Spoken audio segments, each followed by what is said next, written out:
ఇంతకుముందే అనుకున్నాం ఇది మన ఊరు పండగ కదా. ఆనరబుల్ సీఎం గారు బయట ఉన్న వాళ్ళందరినీ కూడా లోపలికి అలో చేయమని ఫీల్డ్ మీద ఉండే పోలీస్ ఆఫీసర్స్కి విజ్ఞప్తి. ఫీల్డ్ మీద ఉండే పోలీస్ ఆఫీసర్స్ బయట ఉండే వాళ్ళందరూ కూడా లోపల రావాలి, జల్దీ రావాలి, జల్దీ రావాలి. నిజమైన భారతదేశం పల్లెల్లోనే జీవిస్తుంది అని మహాత్మా గాంధీ గారు చెప్పిన మాటను ఆనరబుల్ సీఎం రేవంత్ రెడ్డి గారు ఆచరణ బాటగా తీసుకున్నారు. మరి ఈరోజు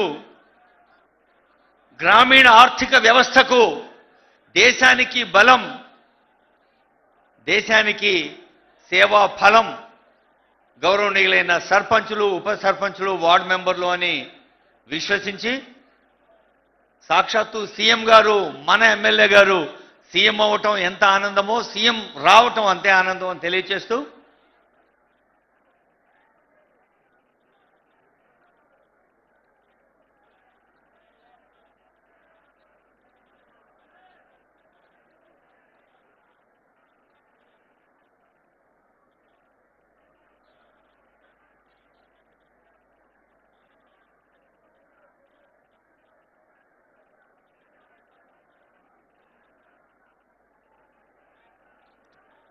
బహుశా నీ అందరూ గౌరవనీయులైన సర్పంచులందరూ, గౌరవనీయులైన ఉప సర్పంచులు, గౌరవనీయ వార్డు మెంబర్లు అందరూ కూడా నీ గుండె చప్పుడు ఒక ఇద్దరి ద్వారా ఆనరబుల్ సీఎం గారికి, యావత్ తెలంగాణ రాష్ట్రానికి, మన అసంఖ్యాక ప్రజలకు వినిపించబోతున్న శుభ తరుణం ఇది.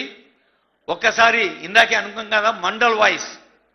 మరి ఆనరబుల్ సీఎం గారి నియోజకవర్గం కొడంగల్ అయితే నారాయణపేట జిల్లా కోస్గి, గుండుమాల్, మద్దూరు, కొత్తపల్లి, వికారాబాద్ జిల్లా కొడంగల్, దౌలతాబాద్, దుద్యాల, బోమ్రాజ్పేట్ 8 మండలాల వాళ్ళు ఒక్కసారి నిలబడి గట్టిగా చప్పట్లు కొట్టవలసిందిగా కోరుతున్నాం. 8 మండలాలు. Thank you, thank you. జోర్సే और प्यार से ఇంకా చాలా మంది ఉన్నారు. ఇప్పుడు మన అందరి తరఫున మన సోదరిమణి కోస్గి మండలం సర్జకానిపేట మౌనిక గారిని వేదికపైకి ఆహ్వానిస్తున్నాను. మౌనిక గారు త్వరగా రావాలి తల్లి. మౌనిక గారు తర్వాత దత్తాత్రేయ గారు కూడా వేదిక దగ్గర వచ్చి సిద్ధంగా ఉండాలి. వాళ్ళిద్దరు మాట్లాడతారు. ఆ తర్వాత పండుగ ఎంత ఆనందంగా ఉంటుందో మీరే చూడండి. మౌనిక, సర్జకానిపేట, కోస్గి మండలం.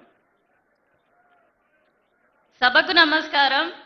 గౌరవనీయులైన తెలంగాణ రాష్ట్ర ముఖ్యమంత్రి వర్యులు శ్రీ యనుమల రేవంత్ రెడ్డి సార్ గారికి, అలాగే వివిధ శాఖల మంత్రులు, ఎమ్మెల్యేలు, వేదికపైన ఉన్నటువంటి పెద్దలందరికీ, అలాగే నాతో పాటు నూతనంగా ఎన్నికైనటువంటి సర్పంచ్లకి, అలాగే ఉప సర్పంచ్లకి, వార్డు మెంబర్లందరికీ నా యొక్క శుభాభినందనలు.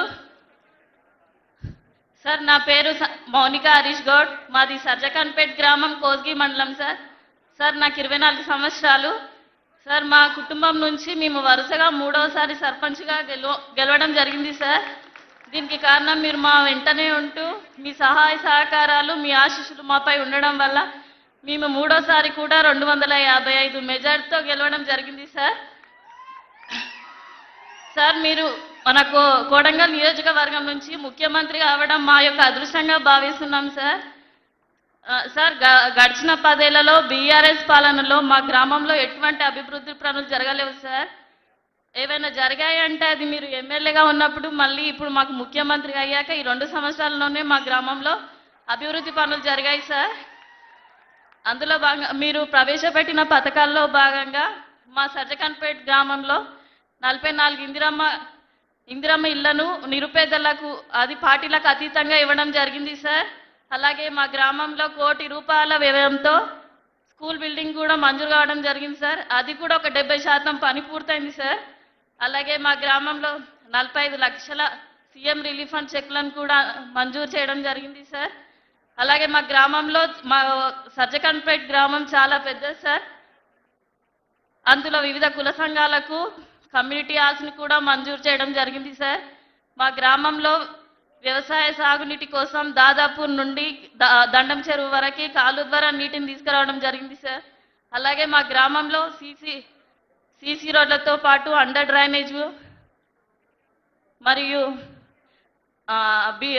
మళ్ళీ సర్జకాన్పేట నుండి దాదాపూర్ వరకు, అలాగే సర్జకాన్పేట నుంచి పోతిరెడ్డిపార వరకు బీటీ రోడ్లను కూడా మంజూరు చేయడం జరిగింది సార్. అలాగే మా గ్రామంలో అంగన్వాడీ బిల్డింగ్ కూడా శాంక్షన్ అవ్వడం జరిగింది సార్. మా గ్రామం ఇలా అభివృద్ధి చెందడానికి మీరే కారణం సార్.